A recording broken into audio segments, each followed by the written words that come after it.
Acerca de los alimentos buenos o malos. Hoy en día está mucho este mensaje de que tranquilidad, se puede comer cualquier cosa, usted puede comer de todo, simplemente limítese a controlar sus porciones, conocer las calorías y los nutrientes que cada alimento le aporta. El detalle es que esto es una versión muy simplista de la realidad. Esto no es cierto.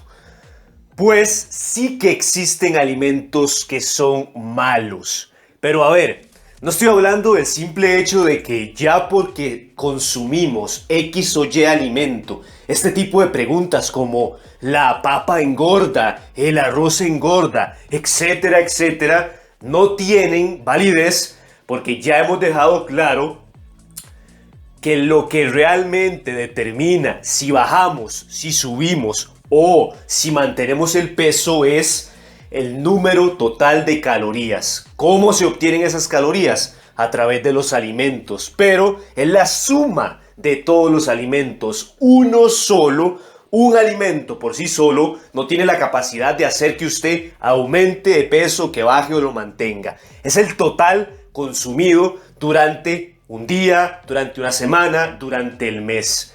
Ese total de calorías es lo que determina si subimos, bajamos o mantenemos el peso. Y también debemos de entender que los alimentos no es solo decir calorías, proteínas, grasas, carbohidratos, no. Va muchísimo más allá. Los alimentos provocan una serie de efectos en el organismo a nivel hormonal, de funcionamiento e incluso pueden modificar nuestros patrones de alimentación. Dicho de otra manera, en función del tipo de alimentos que seleccionemos mayoritariamente, eso puede determinar si nosotros vamos a ser personas que comemos lo suficiente, que comemos muy poco o que comemos en exceso. Puede influenciar mucho en esto, que es, como les digo, el patrón de alimentación de la persona. Además de otros efectos que dependiendo de los componentes de los alimentos se pueden causar en el organismo, como un estado de inflamación, de estrés excesivo y demás. Y también hoy se suele confundir mucho, sobre todo, por ejemplo, aquí en el canal, que repetidas veces decimos lo malo que son los ultraprocesados, pero hoy se suele confundir lo que es un alimento procesado, por ejemplo, con uno ultraprocesado. Y entonces se suele castigar como malo señalar a alimentos que en principio no lo son. Y para eso, primero tenemos que ver cuáles son los tipos de alimentos que existen. Primero tenemos, claro, lo que más se comenta, que es la opción más sana, son los alimentos mínimamente procesados o del todo no procesados. ¿Qué es eso? Muy fácil. Son aquellos alimentos que provienen de la planta, del animal y que no han sido tratados de manera industrial ni tampoco se les ha añadido otra serie de componentes que no trajeran de fábrica. ¿Y por qué menciono mínimamente procesados? Pues el procesamiento hoy en día, de hecho, es muy difícil no consumir un alimento que tenga, aunque sea, un mínimo grado de procesamiento. El lavado, el fileteado, el cortar, por ejemplo, un filet, una carne, el tema de cocinar, congelar, este tipo de procedimientos, precisamente, valga la redundancia, son maneras de procesar los alimentos, pero en su mayoría son para ayudar a que los consumamos, ayudar a incluso que duren un poco más. Entonces debemos de entender que cuando hablamos de un alimento procesado no necesariamente es malo, es el tipo de procesamiento lo que tenemos que diferenciar.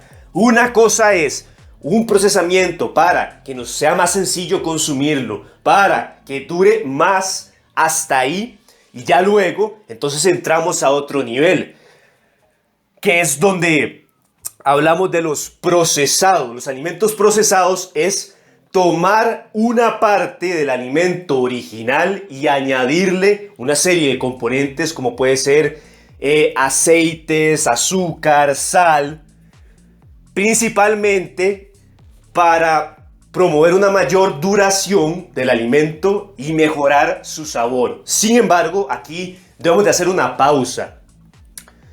No todos los alimentos procesados son malos. De hecho, una gran mayoría son beneficiosos para el cuerpo, porque permiten que consumamos la mayoría del alimento original y con la ventaja, por supuesto, de no tener que preocuparnos porque se nos vaya a echar a perder a los días de tenerlo en casa. Eso es una realidad. No siempre vamos a tener tiempo para preparar las comidas. Entonces, que algo enlatado, aunque esto también tiene cierta controversia, de vez en cuando nos puede salvar la tanda en cuanto a tiempo de preparación se refiere.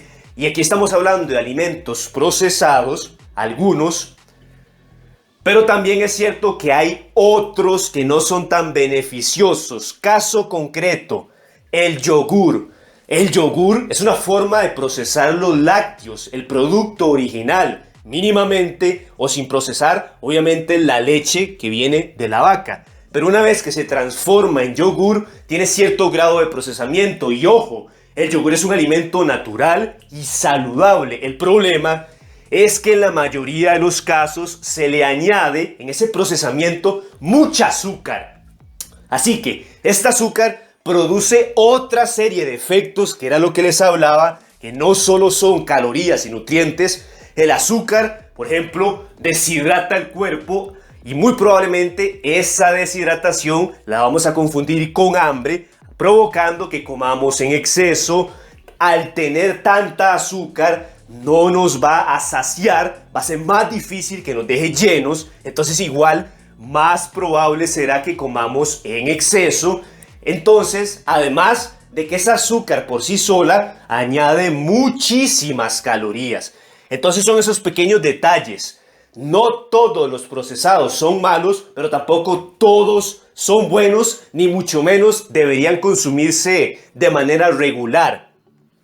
Por ejemplo, perfectamente les podría decir, el cacao es un elemento original, natural, y cuando lo transformamos en chocolate negro con un 85% de concentración, obviamente es un alimento procesado, que sin embargo sigue siendo saludable, porque aporta antioxidantes, grasas saludables, etc. Pero, ¿qué pasa si decimos, qué bueno, el chocolate es saludable, eso me dijeron, entonces voy a comerme una tableta de chocolate todos los días, o dos? La dosis hace el veneno, señores.